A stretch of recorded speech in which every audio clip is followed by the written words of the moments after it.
So hello guys, welcome back to new video. तो इस video में हम लोग DSU की एप्लीकेशन फॉर्म फिलअप करने वाले हैं।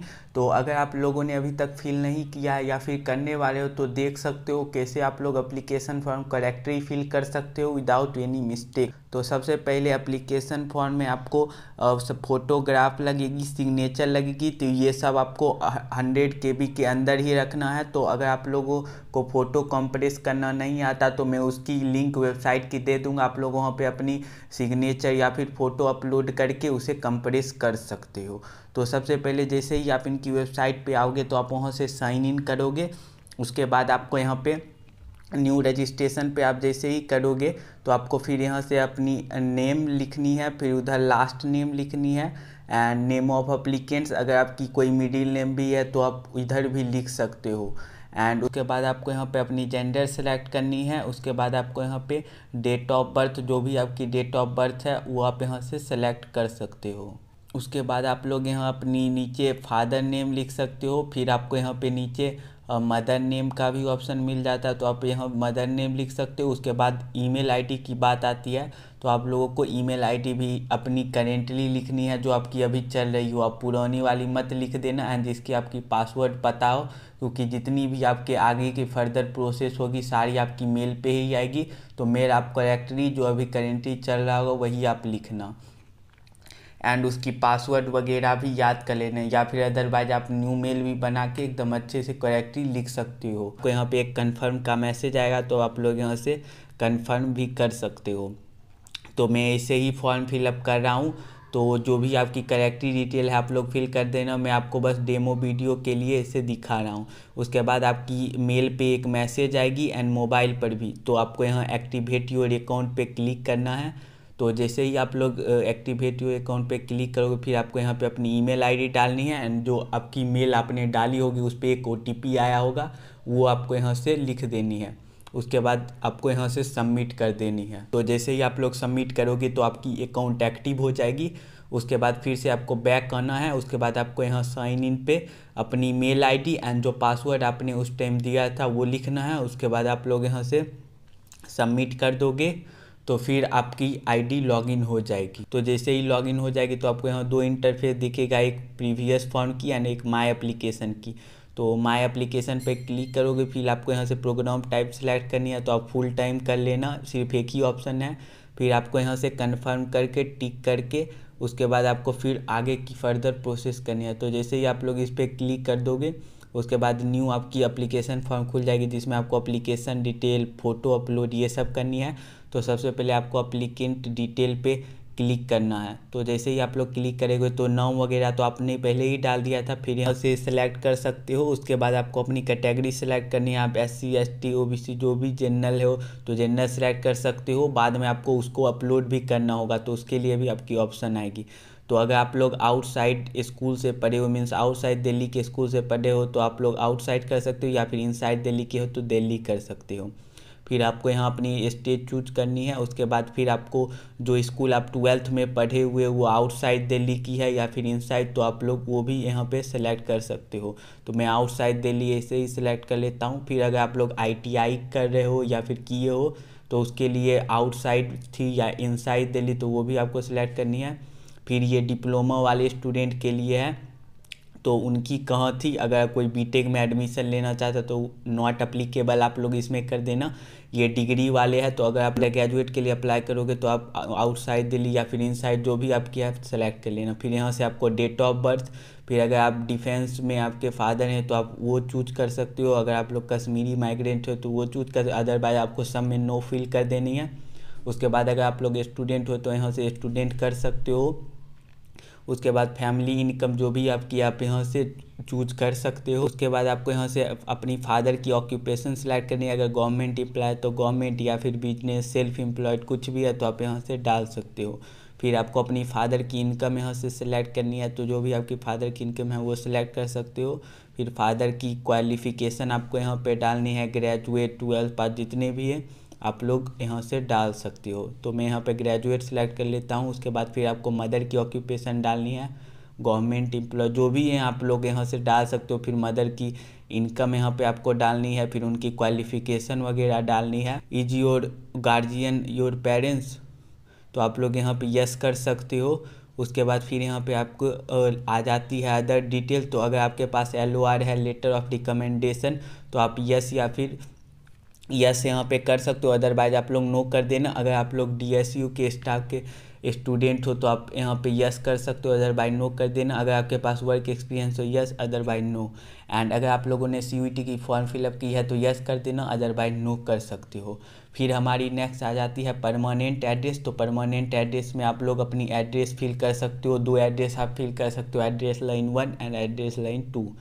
ये जैसे ही फिल कर दोगे फिर आपको यहाँ नीचे अपनी सिटी, टाउन या फिर विलेज जो भी है आपको वहाँ पे लिखनी है। उसके बाद आपको यहाँ पे अपनी स्टेट सेलेक्ट करनी है। ये सब कर दोगे उसके बाद फिर नेक्स्ट करोगे तो यहाँ पे आपको फ़ोटो, सिग्नेचर वगैरह अपलोड करनी होगी। तो अगर आप लोगों को सिग्नेचर कैसे अपलोड करनी है तो आपको वाइट पेपर पे सिग्नेचर लिख के देन उसकी फ़ोटो क्लिक कर सकते हो एंड उसे कंप्रेस कर सकते हो 100 KB एंड देन आपको अपलोड करनी है। तो मैं ऐसे ही कोई फ़ोटो रैंडम सी 100 KB के अंदर वाली अपलोड कर देता हूँ। आप लोग अपनी क्लियर पिक्चर अच्छी सी क्लिक करके डालना। उसके बाद सिग्नेचर में भी आप वैसे ही कर सकते हो। फिर आप यहाँ से सेव एंड प्रोसीड कर सकते हो। फिर यहाँ पे आपको एजुकेशनल डिटेल आ जाती है। तो अगर आप लोग 10th 12th की हो तो उसकी डिटेल आपको यहाँ भरनी है। तो यहाँ पे आप लोग अपनी बोर्ड सेलेक्ट कर सकते हो। तो जैसे मैं CBSE कर लेता हूँ।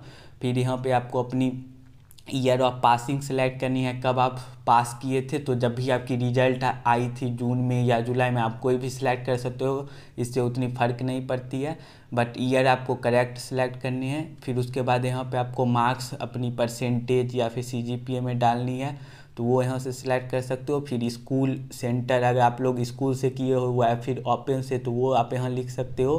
फिर उसके बाद इधर आपको नीचे में रोल नंबर शो हो रहा होगा, यहाँ आप अपनी मार्क्स वगैरह भी लिख सकते हो। एंड यहाँ पे आपको जितनी marks I, obtained marks and total कितने मैक्सिमम मार्क्स थे वो आपको यहाँ डालने हैं। तो ये जैसे ही आप लोग ये डाल दोगे तो उसके बाद खुद ब खुद आपकी परसेंटेज कैलकुलेट हो जाएगी। देख सकते हो मैंने 85% मेरी हो गई। फिर यहाँ पे आपको रोल नंबर डालनी है। फिर यहाँ पे आपको स्कूल पिन कोड डालनी है। फिर आपकी स्कूल गवर्नमेंट थी या प्राइवेट, वो आप यहाँ से सेलेक्ट कर सकते हो। फिर यहाँ तो RTE कोटा है तो आप इसमें नो कर देना। ये राइट टू एडुकेशन है, तो जो भी 6 to 14 ईयर है आपको पता होगा कि उनके लिए राइट टू एडुकेशन कंपलसरी होता है, बस वही है। फिर यहाँ से आपको अपनी स्कूल की फ़ीस सेलेक्ट करनी है पर एनम, तो पर ईयर जितनी भी आपकी फ़ीस है वो आप सेलेक्ट कर देना। उसके बाद फिर आप जैसे ही नीचे आओगे तो यहाँ पे आपको डिप्लोमा, ITI, 12th तीनों शो होगा। तो आप लोग अगर अंडर ग्रेजुएट करने वाले तो 12th की आप लोग यहाँ से डाल सकते हो। तो बहुत सारे स्टूडेंट की अभी तक रिजल्ट नहीं आई होगी, CBSE की भी नहीं आई है, तो आप यहाँ पे रिजल्ट अवेटेड भी मार सकते हो। उसके बाद यहाँ से आप CBSE सेलेक्ट कर लोगे। फिर जैसे ही मैं जुलाई सेलेक्ट कर लिया तो जुलाई में अगर रिजल्ट आ जाती है तो ठीक है, अदरवाइज इससे मैंने बोला कोई फ़र्क नहीं पड़ता, बस ईयर आपको करेक्ट डालनी है। उसके बाद आप लोग यहाँ अगर ओपन से की हो तो ओपन कर सकते हो, या फिर स्कूल से की हो तो स्कूल भी यहाँ से लिख सकते हो। उसके बाद आप लोग यहाँ पिन कोड लिख सकते हो। फिर रोल नंबर अपनी लिख सकते हो। फिर टाइप ऑफ स्कूल, अगर आप लोग गवर्नमेंट या प्राइवेट से की हो तो वो कर सकते हो। उसके बाद RTE कोटा में नो कर सकते हो। एंड यहाँ पे आप रिजल्ट अवेटेड कर देना। अगर आपकी रिजल्ट आई है तो आप इधर मार्क्स लिख देना, नहीं आई है तो कोई टेंशन नहीं, आप यहाँ रिजल्ट अवेटेड कर देना, बाद में आपको एडिट की ऑप्शन मिल जाएगी। उसके बाद जैसे ही आप लोग नेक्स्ट कर दोगे तो फिर यहाँ पे आपको 10th की सब्जेक्ट सेलेक्ट करनी है। जितनी भी आपकी 10th में सब्जेक्ट थी 5, 6 वो आप यहाँ से सिलेक्ट कर सकते हो। तो जैसे मैं 5 सब्जेक्ट सेलेक्ट कर लेता हूँ, मैथ वगैरह सेलेक्ट कर लेता हूँ। ये सब करने के बाद आपको इधर वो सब्जेक्ट कंपलसरी थी या ऑप्शनल थी वो आप सिलेक्ट कर सकते हो। तो मैं सब में कंपलसरी कर देता हूँ, मेरी सारी कंपलसरी थी। फिर आपको उसके साइड में ऑब्टेन मार्क्स शो हो रहा होगा, तो आपको जितनी भी आपकी मार्क्स आई है आप मार्कशीट देखकर सारा मार्क्स यहाँ फिल कर सकते हो। एंड बगल में आपको मैक्सिमम मार्क्स भी मिल जाती है साइड में। तो आप लोग टोटल मैक्सिमम मार्क्स में 100 फिल कर दोगे तो आपकी ये विभागनी भी कंप्लीट हो जाएगी। अगर आपके 6 सब्जेक्ट थे तो आप 6 भी लिख सकते हो। उसके बाद आपको फिर से नीचे जानी है एंड सेव एंड नेक्स्ट पे आप क्लिक कर दोगे। तो उसके बाद फिर से आपकी 12th की सब्जेक्ट आ जाएगी। तो आप जो भी आपकी 12th की सब्जेक्ट थी वो आपसे यहाँ से सिलेक्ट कर सकते हो, फिजिक्स, केमिस्ट्री, बायोलॉजी। तो मैं कॉमर्स की सब्जेक्ट जैसे सिलेक्ट कर लेता हूँ। उसके बाद जो भी आपकी ऑप्शनल थी जैसे मैंने बताई, अगर कंपलसरी थी तो आपको कंपलसरी माननी है। एंड अगर ऑप्शनल थी तो आप ऑप्शनल भी यहाँ से लगा सकते हो। तो जैसे मेरी आईपी ऑप्शनल थी, तो जैसे मैं ऐसे ही आईपी सेलेक्ट कर लेता हूँ ऑप्शनल में, एंड सारी कंपलसरी ही सब्जेक्ट थी। तो उसके बाद अगर हम लोग यहाँ ऑब्टेन्ड मार्क्स की बात करें तो यहाँ पर जितनी भी आपकी मार्क्स आई है, अगर अवेटेड मार दोगे तो आप यहाँ फिल नहीं कर सकते, अगर अवेटेड रिजल्ट में नहीं डालो तो आप फिल कर सकते हो। तो उसके बाद आपको सेव एंड प्रोसीड पे करनी है। तो यहाँ पे आपको ईसीए की आ जाती है। तो अगर आप लोग एक्स्ट्रा करिकुलर एक्टिविटी में इन्वॉल्व हो, आपके पास सर्टिफिकेट है, तो आप यहाँ से सिलेक्ट कर सकते हो। आपको एनसीसी, एनएसएस, चेस जितनी भी अदर होती है वो सब आपको यहाँ से मिल जाती है। एंड अगर आपके पास नहीं है तो आपको टेंशन लेने की कोई ज़रूरत नहीं है। आप यहाँ से प्रोसीड टू नेक्स्ट पेज करोगे तो ये आपकी हो जाएगी। उसके बाद यहाँ पे आपको 10th की मार्कशीट अपलोड करनी है। अगर आप लोग वहाँ 12th की भी रिजल्ट अवेटेड नहीं लगाओगे तो आपको यहाँ 12th की भी अपलोड करनी होगी। एंड अगर आप लोग कोई कैटेगरी से बिलोंग करते हो तो उसकी भी आपको यहाँ पे अपलोड करनी होगी। तो टोटल आपको 3 डॉक्यूमेंट अपलोड करने होंगे। मैंने 12th मारी ही नहीं थी, मेरी कैटेगरी जनरल थी, तो इसीलिए मेरे को बस एक ही अपलोड करनी थी। ये अपलोड कर दोगे तो फिर आपको नेक्स्ट यहाँ पे कोर्स की ऑप्शन मिलेगी कि आपको full time diploma in pharmacy या फिर पार्ट टाइम डिप्लोमा या फिर लेटरल एंट्री टू बीटेक, जो भी आपको है, जो भी आप सिलेक्ट करना चाहते हो, डिप्लोमा या फिर डिग्री, तो आप यहाँ लोग डिग्री सेलेक्ट कर सकते हो। अगर आप लोग बीबीए या फिर बीकॉम, बीसीए करना चाहते हो, जैसे मैं यूजी डिग्री सेलेक्ट कर लेता हूँ, उसके बाद आपकी एप्लीकेशन फॉर्म कुछ ऐसे दिखेगी। तो आप लोग फिर से सब रीचेक कर लेना आपने सही फिल किया है कि नहीं। उसके बाद आप यहाँ कन्फर्म पे कर देना। तो जैसे ही आप लोग यहाँ पे कन्फर्म पे क्लिक कर दोगे तो फिर से आपको यहाँ पे ऑप्शन पेमेंट की आ जाएगी। उसके बाद आप लोग यहाँ से अपनी पेमेंट कर सकते हो। एंड आप अच्छे से चेक कर लेना, नहीं तो फिर अभी आप एडिट नहीं कर सकते जब तक एप्लीकेशन फॉर्म क्लोज नहीं हो जाएगी। तो आप लोग यहाँ पे ऑनलाइन पेमेंट कर सकते हो। Debit card, credit card 606 rupees आपकी लगेगी। तो जैसे अगर हम लोग यहाँ से प्रोसीड टू पे करेंगे तो फिर आपकी न्यू पेज ओपन हो जाएगी, वहाँ से आप लोग अपनी पेमेंट कर सकते हो। एंड अगर आपकी कोई भी डाउट है तो आप कमेंट कर देना। एंड उसके बाद ऐसे ही आप लोग पे नाउ पे करोगे तो फिर आपकी जो भी नंबर होगी उस पर मैसेज चली जाएगी एंड आप वहाँ से कार्ड से पेमेंट कर सकते हो। और उसके बाद आपकी पेमेंट कंप्लीट होने के बाद आपकी कंफर्मेशन पेज आ जाएगी। उसके बाद आप लोग उसे डाउनलोड भी कर सकते हो। तो आई होप आपको सारी चीज़ें क्लियर हो गई होगी। अभी भी आपकी कोई डाउट है तो आप कमेंट कर देना। एंड वीडियो अच्छा लगा तो वीडियो को लाइक कर देना एंड चैनल को सब्सक्राइब कर सकते हो।